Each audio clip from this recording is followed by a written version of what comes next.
Hello, my name is Yvonne from the German Projector for Sewing Facebook group. In my videos I explain to you the programs Inkscape and Affinity Designer. I would be happy about a thumbs up. Feel free to subscribe to my channel to not miss any new videos. You are a designer and need support or help to convert your files, feel free to send me a message via the website below. In this video I'll show you how to remove glue edges on pattern pieces that are not so easy to glue together using Affinity Designer version 2. If you have any questions or suggestions, feel free to write me in the comments. I have already opened my pattern and on the right it shows me that they are images.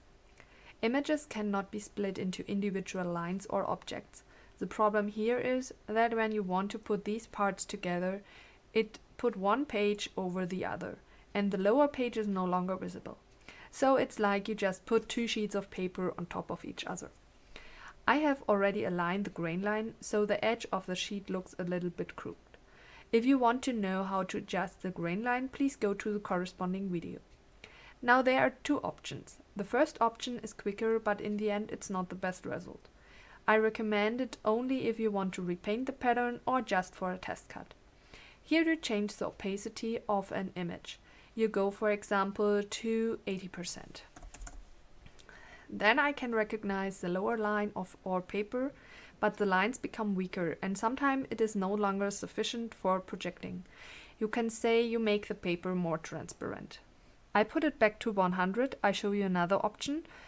Here on blend option. In blend options you can remove the white background. Click here to set another point. I pull that to 50% and then I pull the back all the way down and you can see now the white background is removed. You can play a little bit with the middle point and try where is the best option so you can see the black lines clearly enough and not the white background. That would be how I choose it. Then you can just pull that here and you can see the lines really clearly. That's a little bit better than the opacity, but it's not the best result. The second possibility is to cut away the edge. If you have a pattern where this edge here is the same as your marking rectangle, you can already click on the vector cut here. If this is not the case or you had to rotate the cut before, you first have to realign the marking rectangle.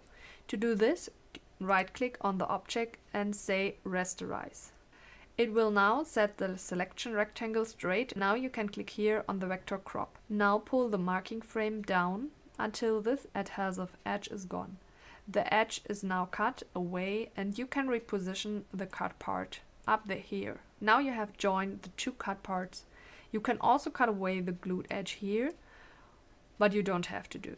I'll just show it to you again. Select the cut part, click on right and say Rasterize here. We'll reposition the marking frame, then select the vector crop and drag the line upwards until the desired area is cut away. Of course, this also works from left or right. Now position the pattern piece correctly. If the object appears behind the other one, you have to change the object's positioning. This is at the bottom. And I can now put it at the top so that it is above the other cut piece. Of course, you can also click on the other part and say it should be placed at the bottom. So it's just imagine that you have printed out the pattern and you have to cut away the glue edge on one side. Then you also have to put this sheet on top of the other sheet so that you can see all the lines. We are at the end of this video. I hope it was helpful for you.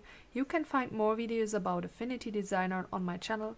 Feel free to leave me a thumbs up, subscribe to my channel, and I wish you good luck with your project. See you soon. Bye!